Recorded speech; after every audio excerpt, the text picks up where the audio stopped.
Hey guys, what is up and welcome back to my channel. As you can tell from the title of today's video, I'm finally getting around to doing my October wrap up. I actually read more than I thought I did, which is strange. I often have this problem, as well as I finished a few books the very end of October leading into November, so I'm actually just going to include those in my November wrap up to avoid confusion because I'm on a roll with my reading month in November and I don't want to go back and have to do my November wrap up and figure out which ones I actually included in my October wrap up. So I'm just going to keep strictly to the ones that I absolutely 100% finished in the month of October, as opposed to the ones that I had like 100 pages left of and finished it the first day of November. I'm actually really excited to talk about a few of these. I was really blown away by the amount of new comics I found that I genuinely like, so I'm gonna start with that. The first comic that I actually read is called The Woods. This comic follows a high school in a rural town in, I think, like, oh my god, like Wisconsin or something like that. But essentially what happens is an asteroid lands near their school, or what they think is an asteroid lands near their school. And there's a big explosion. And then suddenly when they go to try to leave the school, they realize they are not on Earth anymore. And this, I think the reason why I liked it is because it's so reminiscent of The Walking Dead in a way. It reminded me of that so much. Now, obviously it stands alone as its own book, but there is a lot of people who try to rise to power to kind of control the kids in the high school, as well as a bunch of the staff. There are aliens in this as well. There's a lot of blood and gore and death, and it was just so cool. I love the human aspect of this comic. I loved it so much that I actually ended up borrowing the other 8 from the library, or the other 7 from the library. I haven't been able to go and pick them up. I think I'm going to try to do that today because I just want to read this series and see what it's all about. I'm super intrigued by it. When they're exploring the planet, they actually start to find like Mayan temples, they find Russian writing within the temple. So they're obviously not the first people to ever be introduced to this planet. And it was so cool. I ended up giving it 4 stars. There was a bit of a lag in the middle of it, but I still thoroughly enjoyed it. And I would definitely recommend it if you guys are looking for a new comic. So the next comic I read that I ended up giving 5 stars is one that I wasn't expecting to love as much as I did, and it'd be Giant Days. This is the first volume. I just bought this on a whim. I think I was at like Half Price Books or something like that, and I ended up buying it and just wanting to read it because I've heard a little bit about it, and everyone I know, I've seen it around a lot essentially, but I didn't know really what people thought of it.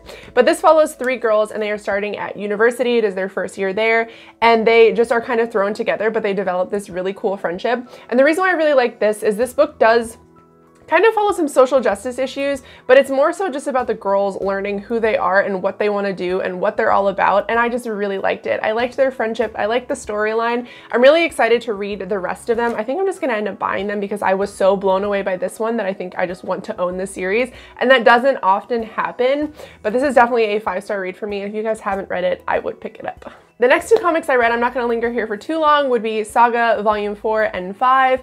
Once again, this is still one of my very favorite comics. I know people are tired of other people suggesting this series to people, but it's really just that good. If you like gore and sex and you don't mind like that kind of stuff, I think you'll really like this comic. It's about 2 people who are on opposite sides of a war, and they fall in love, and they have a daughter, and they're on the run, and it's really good, and it's really heartbreaking. A lot of stuff happens that you're just like, why is this happening to me? I'm so invested in these characters. And I think that's why I like this series so much, because I didn't think that I could become invested in characters so easily, but I definitely did, and I just genuinely love them. And if you haven't read the series, I would definitely check it out. I'm currently on the 6th volume. Now, the next thing I read was actually Your Name Volume 2. This is a manga that I have been trying to read because I want to watch the movie that they made of it. I actually really liked this volume.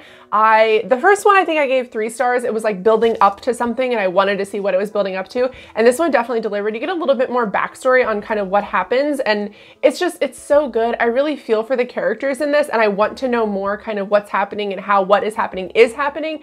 The ending of this was definitely a cliffhanger. I don't know why I haven't picked up the 3rd one. I think it's partially because I'm afraid for it to be over, and partially because I'm afraid to watch the movie, because I hear it's really sad, and I don't want to be sad right now, but I am going to eventually pick up the 3rd one, hopefully this month.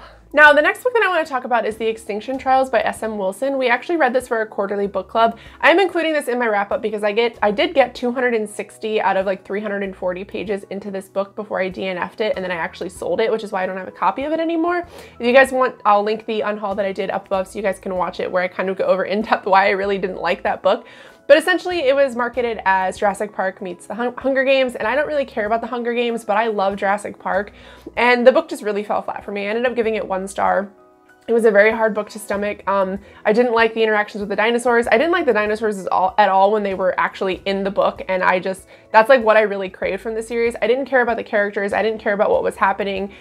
Nothing really piqued my interest about the book, and the fact that I got that far into it says a lot. I was really trying to love it, but I just couldn't, unfortunately. So I ended up DNFing it, and I ended up selling it, and I ended up giving it 1 star. Now, the next book I'm gonna talk about is a book called The Dry. I don't know what I was expecting from this book. The woman who writes these books is a renowned like thriller author, and I hadn't read a whole lot of thrillers, and this book actually was available at the library on audiobook, so I did end up picking it up, and it kind of blew me away. I ended up giving it 5 stars. Essentially what it follows, our main character Aaron ends up going back to the small town in Australia that he is from, that he actually ended up leaving because the girl that the boys in the group were kind of interested in actually ends up dying. They find her in a river and no one kind of knows what happened to her, but Aaron and his best friend were kind of accused of the murder. Aaron especially, and him and his dad end up leaving to kind of get away from the surroundings. But what brings him back is his friend, the other one that was accused, actually is accused of killing his wife, his children, and himself, or at least his son. And it was a tough book to stomach. Now, I kind of saw the ending coming a little bit. I wasn't like as blown away with that. I don't know how I saw that coming. I think I've just seen so many like, I don't know, murder mysteries and stuff that I kind of thought that that was gonna happen, but it was still really, really good. I cared for the characters. I genuinely loved them.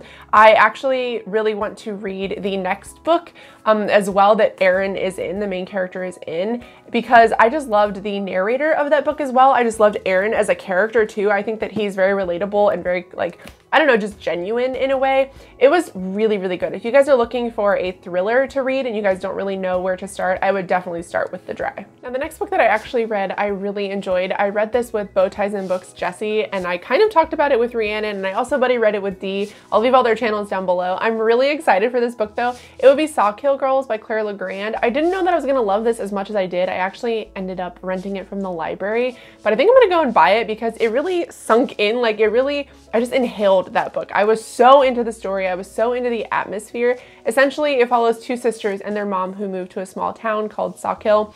And there are girls that disappear from this island and no one kind of knows what's going on and they just kind of brush it off. But there is a girl that lives there with her dad. Her dad is the chief of police, and she believes that there is more to the story because her friend actually goes missing, and she knows that there is a girl that lives in the town who may be behind everything. And this story was just so wonderful to me because it focuses a lot on supporting other girls being torn down by men in a way, but not done in a, you know, men are dogs kind of way. It was done in a, this is realistically how things are. There are great male characters in the story that you really love and care about, but there are obviously topics that are talked about in this book that I feel like need to be talked about. I love that there's gay rep in it, there's bisexual rep in it, there's ace rep in it. It was just done so well. And like I said, the atmosphere I think is what really got me. It is just so dark and creepy, and the whole time you're reading it, it feels like a Tim Burton novel. I do also really like the different perspectives from each character. They all had their own type of voice, and I love that she was able to do that because sometimes when you're writing multiple POVs, the characters sort of start sounding the same, and you can definitely tell, even though it was very clear who was speaking, you could tell from the writing.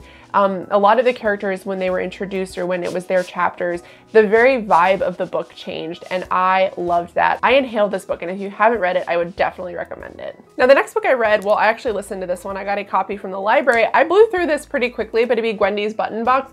Essentially what this follows is Gwendy is a young girl. She's an overweight girl, but she runs what is called the Suicide Steps in their town. I believe it's in Castle Rock because the Suicide Steps do exist in Castle Rock, but she's running the Suicide Steps in an attempt to lose weight before the school year starts again, essentially, because she's tired of getting bullied. But she meets the man that you see on the front cover, and he gives her a box and tells her that he needs to guard it because when there are certain buttons on the front of the box that are for different countries, and if she presses them, things will happen. There's another button that she presses that actually releases a little chocolate that when she eats, it kind of suppresses her need for food or her overeating need for food. I really like this book. It was a lot more than I thought it was going to be. She does spend much of her life trying to guard that box as well as using the black button. And it was not what I was expecting it to be. What did I end up rating this? I think, yeah, 3 stars. It wasn't the best Stephen King book I've ever read. I've also started to realize that standalone, really short books by Stephen King are not my bag. I don't genuinely like them. You guys will see in the vlogs that I put up this week, I read Elevation by Stephen King. I think I just really like his longer works, and the shorter ones seem a little bit underdeveloped to me. And that's kind of what I felt like with this one. It also just didn't blow me away. I feel like there's a lot of political connotations in this book, and that's something that I'm not really a fan of, especially in modern day. I get enough of the news and I get to hear enough of that shit that I don't really want to read about it in my books. And I don't really think that I mean, I understand that authors grow and change, but for me, I just want Stephen to kind of stay in his lane. Now, this is obviously a little bit more spooky. There is a lot of death in this as well. There's like trigger warnings for attempted rape, like abuse, like there's a lot of hard-hitting stuff in this book, but for me, it just felt a little bit flat. I did enjoy it, but I wouldn't say that it's my favorite. Now, the last book I read, I'm gonna have a full review on at the end of November, so I'm not gonna stay here too long, but I did obviously read Vengeful by V. Schwab. I ended up reading this in 2 days. Once I got it, I just ended up inhaling it because I wanted to know kind of what happened. I really liked this book except for a few relationships in it. I don't like Marcella and Sid's relationship. I feel like it was very forced, and that's kind of why it took it down a little bit for me. Marcella is a new character that is introduced to the story. Her husband actually attempts to kill her, does obviously successfully kill her, and she kind of comes back. And she was just a very frustrating character to me. I don't know what it is, but when V. Schwab tries to write very hot-headed, confident characters, especially females, I don't like them, and Marcella was a character that I did not enjoy. The ending of this book also was very anticlimactic for me, and that's what also took it down another star, but I'm not going to linger here too long. Like I said, I will go over my full thoughts when I do my review for it. It was still enjoyable. I still obviously love Victor and Eli, and I love Sid, and I just love all the other characters, but Marcella was incredibly annoying to me, and I just didn't really like the ending. But I'll go over, like I said, every single thing that I loved and disliked about this book in my review in November. Alright guys, so that is it for my wrap up for October. I didn't read as much as I wanted to, but I definitely read more than I thought I did. I'm on a roll once again in November though, and I'm really excited to see what I get done this month. I have 50 books left for my reading goal, so I need to read 25 books in November and 25 books in December, and hopefully that's doable for me. I'm already over my word count that I read last year, which was the real goal for me. I just wanted to read more words, and I focus a lot less on books because I do read a lot of comics and manga, and I didn't want that to just like boost my number, which is why I set it so high. But either way, I'm really happy with what I got done in October, what I got to read. Let me know down below your favorite. I would definitely say my favorite was The Dry. I just loved that book so much, and it's the first book, it's the book that really got me into audiobooks too, which is really crazy to say. I didn't used to read audiobooks, so I'm really glad that I have that now. But yeah, I hope you guys enjoyed this video. Let me know down below your favorite read of the month, and I will see you guys in my next video. Bye!